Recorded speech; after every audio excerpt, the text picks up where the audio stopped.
ಏ ಮುದ್ಕಿ, ಜನ ಮಾತಾಡ್ಕೊತಿರೋದನ್ನೇ ನಾನು ಹೇಳಿದ್ದು.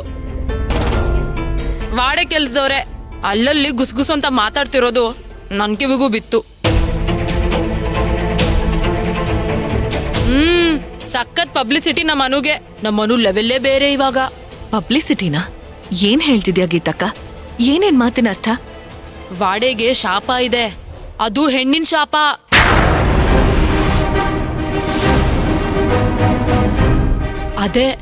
ಅದೇ ಕಾರಣಕ್ಕೆ ಮಾಧವಿಗೆ ಇನ್ನೂ ಮಗು ಆಗಿಲ್ಲ.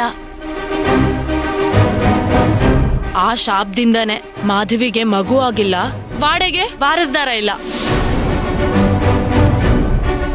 ಈ ಸುಹಾಸಿನಿ ಪೂಜೆ ಮಾಡಿದ್ರೆ ಶಾಪ ಹೋಗುತ್ತೆ ಅಂತ ಜೋಗ್ತಿ ಅಂತ ಹೇಳಿದ್ದು. ಇದ್ರಲ್ಲಿ ಯಾವ ಪಬ್ಲಿಸಿಟಿ ಇದೆ ಗೀತಕ್ಕ? ಅನ್ನೋ ವಿಷಯ ಬಂದಾಗ ಸ್ವಲ್ಪ ಅಳದು ತೂಗಿ ಮಾತಾಡು. ಪಲ್ಲವಿ, ನಾನ್ ಹೇಳದೆಲ್ಲ ಫಸ್ಟ್ ಕೇಳಿಸ್ಕೊ, ಆಮೇಲೆ ಮಾತಾಡು. ಸರಿ, ಏನ್ ಹೇಳು. ಅದು ಅಲ್ದೆ ವಾಡೆಗೆ ಜೋಗ್ತಿ ಬಂದ್ ಹೋದ್ಮೇಲೆ ಭೀಮಾಂಬಿಕಾ ಕಣ್ಮುಚ್ಚಿದಾಗೆಲ್ಲ ನಮ್ಮ ಮನುನೇ ಕಾಣಿಸ್ಕೊತಾಳಂತೆ.